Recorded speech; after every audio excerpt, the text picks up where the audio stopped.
Halo, salam sehat. Perkenalkan, nama saya Maria Garjo dengan NIM 2107010101. Saya adalah mahasiswa semester 2 Universitas Nusa Cendana Kupang, Fakultas Kesehatan Masyarakat, Prodi Ilmu Kesehatan Masyarakat. Di sini, saya akan mempresentasikan materi mengenai sistem pencernaan pada manusia sebagai tugas mata kuliah Biomedik 1. Langsung saja, kita masuk ke pengertian. Menurut anatomi, sistem pencernaan pada manusia adalah sistem pengolahan makanan tubuh manusia, di mana seluruh sistem pencernaan adalah dalam bentuk tabung yang panjang, berongga, memutar, dan berputar, yang disebut saluran pencernaan, yang dimulai dari rongga mulut dan berakhir di anus. Sistem pencernaan merupakan saluran pencernaan yang berfungsi untuk mencerna, memecah, dan menyerap zat sisa makanan, yang kemudian dialirkan melalui peredaran darah. Berikutnya kita masuk ke proses pencernaan makanan. Nah, di proses pencernaan makanan ini dibagi menjadi dua, yaitu proses pencernaan kimiawi dan juga proses pencernaan mekanis. Apa itu proses pencernaan mekanis dan apa itu proses pencernaan kimiawi? Proses pencernaan kimiawi adalah proses pencernaan yang terjadi karena adanya enzim. Nah, di sini bertujuan untuk mengubah partikel makanan yang kecil menjadi bentuk yang siap diserap oleh tubuh. Sedangkan proses pencernaan mekanis merupakan proses pencernaan yang dilakukan dengan gerakan-gerakan seperti mengunyah, menelan, memompa, dan menghancurkan serta meremas makanan. Proses ini bertujuan untuk mengubah ukuran makanan menjadi lebih kecil. Sekarang kita masuk ke organ-organ sistem pencernaan manusia. Yang pertama, rongga mulut. Di dalam rongga mulut ini terjadi proses pencernaan secara mekanis dan juga kimiawi. Terdapat 3 alat pencernaan. Yang pertama lidah, yang kedua kelenjar lidah, dan yang ketiga gigi. Lidah. Lidah merupakan organ yang tersusun oleh otot duri yang diselubungi selaput mukosa. Terdapat papila sebagai indera pengecap. Indera pengecap rasa pahit, manis, asam, dan juga asin. Rasa manis dirasakan pada ujung lidah, rasa asin dan asam dirasakan di pinggir lidah, dan rasa pahit dirasakan pada pangkal lidah. Nah, lidah ini berfungsi untuk mencampur makanan dengan ludah dan mendorong makanan menuju ke kerongkongan. Berikutnya kita melihat kelenjar ludah. Ludah dihasilkan oleh kelenjar ludah yang berjumlah 3 pasang. Yang pertama, kelenjar protis, kelenjar submandibularis, dan kelenjar sublingualis. Organ berikutnya yaitu gigi atau dentin. Di dalam gigi terjadi proses pencernaan mekanis. Berdasarkan fungsinya, gigi dibedakan menjadi 3. Yang pertama, gigi seri. Gigi seri ini berfungsi untuk memotong makanan. Yang kedua, gigi taring. Gigi taring ini berfungsi untuk mengoyak dan merobek makanan. Dan yang ketiga, gigi geraham. Gigi geraham ini berfungsi untuk mengunyah dan menghaluskan makanan. Organ kedua yaitu kerongkongan atau esofagus. Kerongkongan atau esofagus merupakan tabung otot yang panjangnya kurang lebih 25 cm memanjang dari mulut hingga ke lambung. Di dalam kerongkongan ini terjadi gerakan peristaltik, yaitu gerakan mendorong makanan menuju lambung oleh otot dinding kerongkongan. Kerongkongan ini terdiri dari lapisan mukosa, submukosa, lapisan muscularis, dan juga lapisan adventitia. Yang ketiga, organ lambung atau yang disebut dengan ventriculus. Di bagian lambung ini terdapat saluran pencernaan yang melebar. Lubang lambung selalu dalam keadaan tertutup. Akan tetapi secara refleks, sfinkter kardial akan terbuka bila ada makanan yang akan masuk. Setelah makanan masuk atau setelah menerima makanan, sfinkter pylorus akan menutup. Di lambung akan terjadi kontraksi mengaduk-aduk makanan dan secara mekanis memecah serta mencampurnya dengan getah lambung yang dihasilkan oleh kelenjar yang ada pada lambung. Sekitar 3 jam, makanan di dalam lambung akan menjadi bentuk bubur yang disebut dengan kim. Akibat gerakan peristaltik, kim terdorong ke bagian pylorus dan pylorus mengendur dan kim masuk ke usus halus. Organ berikutnya yaitu usus halus. Usus halus memiliki panjang kurang lebih 6-8 meter. Usus halus ini terdiri dari 3 bagian. Yang pertama, usus 12 jari atau yang disebut duodenum. Yang kedua, usus kosong atau yang disebut jejunum. Yang ketiga, usus penyerapan atau yang disebut dengan usus duodenum atau 12 jari. Usus ini memiliki panjang kurang lebih 25 cm. Nah, di dalam usus ini terjadi kerjasama hormon kolesterokinin dan sekretin yang merangsang pankreas untuk mengeluarkan sekret. Berikutnya usus kosong atau jejunum. Usus ini memiliki panjang kurang lebih 2,5 cm. Di dalam usus ini terjadi proses kimiawi oleh enzim.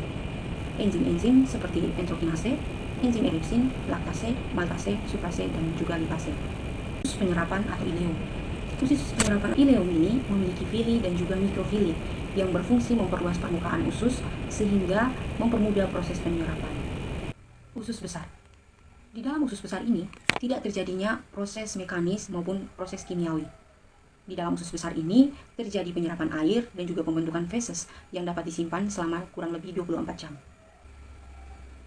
Baik, kita masuk ke organ yang keenam yaitu rektum. Bagian ini feses disimpan sampai waktunya untuk dikeluarkan. Rektum ini berkontraksi sehingga terjadinya defekasi. Organ yang terakhir yaitu anus. Anus merupakan lubang tempat keluarnya kotoran. Berikutnya kita masuk ke kelenjar pencernaan. Pada organ pertama yaitu mulut, kelenjar saliva sebagai penghasil getah menghasilkan enzim amilase, mukus atau lendir, dan juga air yang berfungsi memecah pati atau amilo menjadi maltosa. Organ kedua yaitu lambung, sebagai penghasil getah dinding lambung menghasilkan enzim asam lambung atau HCl yang berfungsi membunuh bakteri, membantu protein melarutkan mineral. Ada juga enzim renin dan juga pepsin. Enzim renin berfungsi untuk mengubah kaseinogen menjadi kasein. Enzim pepsin berfungsi untuk mengubah protein menjadi pepton dan juga polipeptida. Organ berikutnya yaitu usus halus. Sebagai penghasil getah, yang pertama pankreas. Pankreas ini menghasilkan enzim karbohidrase pankreas, enzim lipase pankreas, enzim tripsin, dan juga enzim amilase pankreas. Enzim karbohidrase pankreas berfungsi untuk mencerna amilo menjadi maltosa atau disakarida lainnya. Enzim lipase pankreas berfungsi untuk mengubah emulsi lemak menjadi asam lemak dan juga gliserol. Enzim tripsin berfungsi untuk mengubah protein menjadi polipeptida, dan enzim amilase pankreas berfungsi untuk mengubah amilo menjadi disakarida atau maltosa. Berikutnya penghasil getah oleh dinding usus halus. Enzim yang dihasilkan yaitu enzim enterokinase, enzim maltase, enzim laktase, enzim sukrase, enzim peptidase, dan enzim lipase. Enzim enterokinase berfungsi untuk mengubah tripsinogen menjadi tripsin yang digunakan dalam saluran pankreas. Enzim maltase berfungsi untuk mengubah maltosa menjadi glukosa. Enzim laktase berfungsi untuk mengubah laktosa menjadi glukosa dan juga galaktosa. Enzim sukrase berfungsi untuk mengubah sukrosa menjadi glukosa dan fruktosa.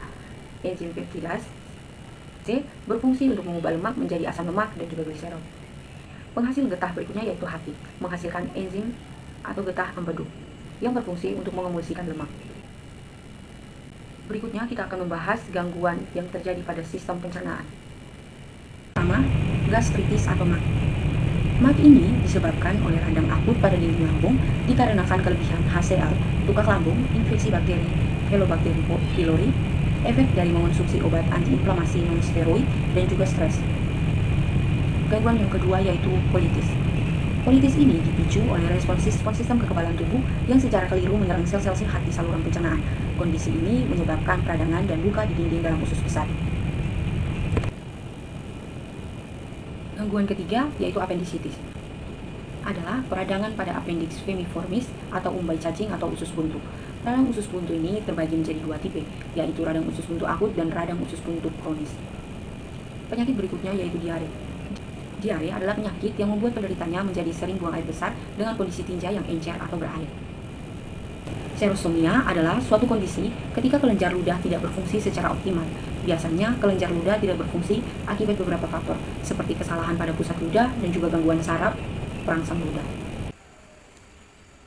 Kolik adalah nyeri perut hebat yang sifatnya hilang timbul. Hal yang mendasari terjadinya kondisi ini adalah kontraksi otot, penyumbatan atau peradangan pada organ di dalam rongga perut seperti lambung, usus halus, kantong empedu, ginjal, atau saluran kemih. Gangguan ketujuh, sariawan. Sariawan adalah luka atau peradangan di bibir dan dalam mulut yang dapat menimbulkan rasa sakit dan juga tidak nyaman. Selanjutnya, gangguan peritonitis. Peritonitis adalah peradangan pada peritoneum, yaitu selaput tipis yang membatasi dinding perut bagian dalam dan organ-organ perut. Peradangan ini umumnya disebabkan oleh infeksi bakteri atau jamur. Jika tidak ditangani, infeksi pada peritonitis dapat menyebar ke seluruh tubuh. Gangguan yang terakhir, ulcus pepticum.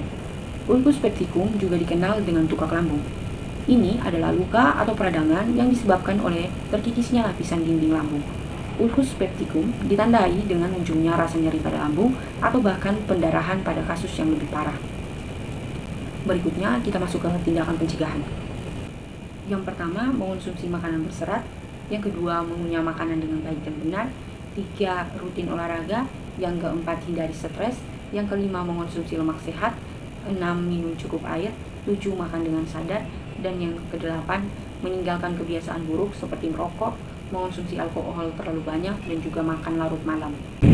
Perlu kita ketahui, jika kita mengalami gejala gangguan pencernaan seperti nyeri perut yang tidak tertahan, muntah-muntah hebat atau mengandung darah, tidak bisa buang angin atau kentut, kesulitan makan, BAB berdarah, hilangnya nafsu makan, dan juga berat badan turun drastis, kita perlu melakukan pemeriksaan ke dokter.